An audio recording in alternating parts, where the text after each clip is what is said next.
오늘을 살아가는 묵상 시간입니다. 오늘 본문 말씀 신명기 4장 1절입니다. 이스라엘아, 이제 내가 너희에게 가르치는 규례와 법도를 듣고 준행하라. 그리하면 너희가 살 것이요 너희 열조의 하나님 여호와께서 너희에게 주시는 땅에 들어가서 그것을 얻게 되리라. 자, 오늘 본문 말씀에 보면 모세는 이스라엘 백성들이 이 세상에서 망하지 않고 사는 길을 너무나도 분명하게 제시하고 있습니다. 이제 내가 너희에게 가르치는 규례와 법도를 듣고 준행하라. 그리하면 너희가 살 것이라고. 지금 이스라엘 백성들의 형편은 땅을 한 평도 소유하지 못한 상태였습니다. 그리고 무기가 있는 것도 그렇다고 해서 돈이 많은 것도 아니었죠. 즉 이스라엘 백성들은 어떤 의미에서 거의 맨몸으로 도망쳐 나온 피난민과 같은 처지였고 이 세상 어느 곳에서도 환영받지 못했습니다. 우리 같았으면 광야에서나마 천막으로 학교를 세워서 아이들에게 말을 가르치고 또 젊은이들을 모아서 군사훈련을 시켜서 가나안 땅에 진격할 준비를 할 것입니다. 그러나 하나님은 그런 말씀을 하지 않으시고 오직 그분의 말씀대로만 살면 모든 것을 책임져 주시고 이 세상에 가장 복된 삶을 살게 하겠다는 약속을만 주십니다. 가나안 땅도 차지하게 해주시고 다른 나라의 공격에서도 지켜주시겠다는 것이죠. 우리가 생각하기에 이스라엘 백성들에게 이보다 더 쉬운 방법이 어디에 있겠습니까? 그러나 이것은요, 생각보다 결코 쉽거나 간단한 것이 아니었습니다. 하나님의 말씀을 붙드는 것이 어려운 이유는 이것이 그냥 손으로 붙든다고 해서 되는 것이 아니기 때문입니다. 우리가 하나님의 말씀을 붙들면 하나님의 말씀이 우리의 속을 관통하게 되는데 그때 죄라는 죄는 다 드러나게 됩니다. 그리고 욕심이라는 욕심은 다 버리게 되는 대수술이 이루어지게 되죠. 그래서 하나님의 말씀을 붙드는 것은 그냥 형식적으로 가지고 있으라는 뜻이 아니고 하나님의 말씀에 수술을 받아서 완전히 하나님만을 의지하는 새 사람이 되라는 뜻입니다. 여기서 이스라엘 백성들이 이해하기 어려운 것이 하나 있었죠. 가나안 땅은 하늘에서 뭔가 떨어지듯이 저절로 그들의 것이 되지 않는 땅입니다. 어차피 이스라엘 백성들은 가나안 땅을 차지하기 위해 전쟁을 해야만 했습니다. 그런데 그 전쟁이 결코 쉬운 것이 아니어서 그들이 젖먹던 힘까지 다 쏟아 부어도 불가능한 일이었습니다.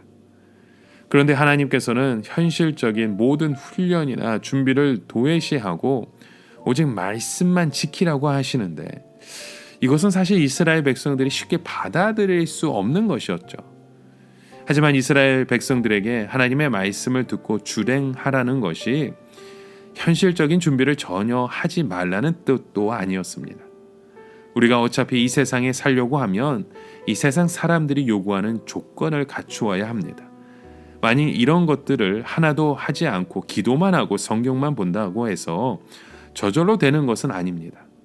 우리는 무엇보다도 하나님께서 우리에게 요구하시는 가장 중요한 것이 무엇인지를 생각해야 합니다. 하나님의 백성에게는 눈에 보이는 것보다 눈에 보이지 않는 것이 더 훨씬 중요합니다. 우리 눈에 보이는 것은 인간적인 여러 조건들을 말합니다. 우리는 이런 것들이 이 세상에 성공하는 데 아주 중요하다는 것을 압니다. 그러나 하나님께서는 그런 것보다는 우리의 중심을 보시며 우리의 믿음을 보십니다.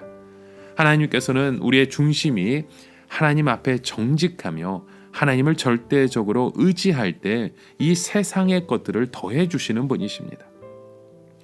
그래서 다른 사람들은 세상의 조건을 가지려고 몸부림치는데 우리는 보면 하나님 앞에 우리의 믿음을 준비하는데 참 많은 몸부림을 칩니다. 이렇게 우리가 믿음으로 준비되었을 때 비록 우리가 다른 사람보다 늦을지라도 하나님께서는 놀라운 방법으로 이 세상에서 그 능력을 나타나게 하십니다.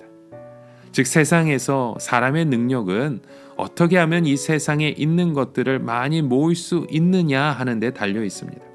돈을 모으며 지식을 모으며 어떤 그 마음을 얻기 위해서 많은 일들을 매달리게 되죠. 그러나 하나님의 백성에게 중요한 것은 하나님과의 막혀 있는 관계가 뚫어지는 것이고 하나님의 복이 나를 통해서 이 세상에 쏟아지게 하는 것입니다.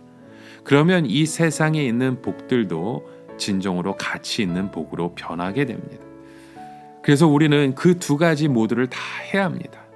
하지만 그 두 가지 똑같은 비중을 주어서는 안 되는 것이죠. 가장 중요한 것은 믿음이 먼저입니다. 믿음을 준비하는 것이 비록 어렵지만 그것이 준비되었을 때 우리가 이 세상을 살아갈 수 있는 현실적인 방법들도 하나님께서 준비시켜 주실 것을 믿는 것입니다. 오늘 우리가 살고 있는 이 세상은 과거에 비하면 모든 것이 너무나도 풍족한 세상입니다. 먹을 것도 많고 옷도 많고 집들도 많습니다. 얼마나 많은 사람들이 과거와 비교했을 때 많은 혜택을 받고 있는지 모릅니다. 그러나 놀라운 것은 사람들이 전혀 행복해하지 않는다는 것이죠. 오히려 못 살게 되었다고 불평하는 사람들이 더 많고 미래에 대해서 불안해하는 사람들이 더 많습니다. 그 이유가 어디에 있습니까? 그것은 우리가 이 땅에 있는 복들을 끌어모으는데 성공은 했을지라도 진정한 하늘의 복을 가져오는 데는 실패했기 때문입니다. 하나님의 복을 받지 못하면 아무리 많은 것을 누리고 갖고 있다 하지라도 우리의 삶은 전혀 행복하지 않습니다. 그렇다면 우리는 행복한 삶을 어떻게 살아야 합니까? 그것은 하늘의 복을 이 세상에 부어지게 하는 것입니다. 하나님의 복이 부어지게 할 수 있는 것은 말씀과 믿음밖에 없습니다. 이 땅에 하나님의 사랑이 부어지고 하나님의 은혜와 축복이 부어질 때 사람들은 진정으로 착해지고 정직해지고 감사할 줄 알게 됩니다. 이것이 바로 우리가 사는 길입니다. 하나님의 땅을 한 평도 소유하지 못한 이스라엘 백성들에게 뭐라고 말씀하셨습니까? 하나님의 말씀을 지켜 행하면 젖과 꿀이 흐르는 가나안 땅으로 인도하시겠다는 것입니다. 여러분, 오늘 우리의 삶 가운데 그런 믿음의 고백이 세워지길 간절히 소망합니다. 하나님의 능력 가운데 하나님의 그 소망을 가지고 그런 믿음의 선포를 이루어 가실 수 있는 저와 여러분의 삶이 되어지시길 주님의 이름으로 간절히 축원합니다. 함께 기도합니다. 하나님 아버지, 오늘 우리의 삶 가운데 하나님의 그 놀라우신 그 은혜를 바라봅니다. 아직 이루어지지 않은 일 속이라도 하나님, 그것에서 두려워하는 인생이 아닌 믿음으로 주님을 바라보기 원합니다. 믿음으로 살아가기 원합니다. 믿음으로 소망하기 원합니다. 그런 믿음 가운데 하나님 우리와 함께 하시고 주님 우리의 삶을 붙들고 인도하여 주시옵소서. 예수 그리스도의 이름으로 간절히 기도드립니다. 아멘.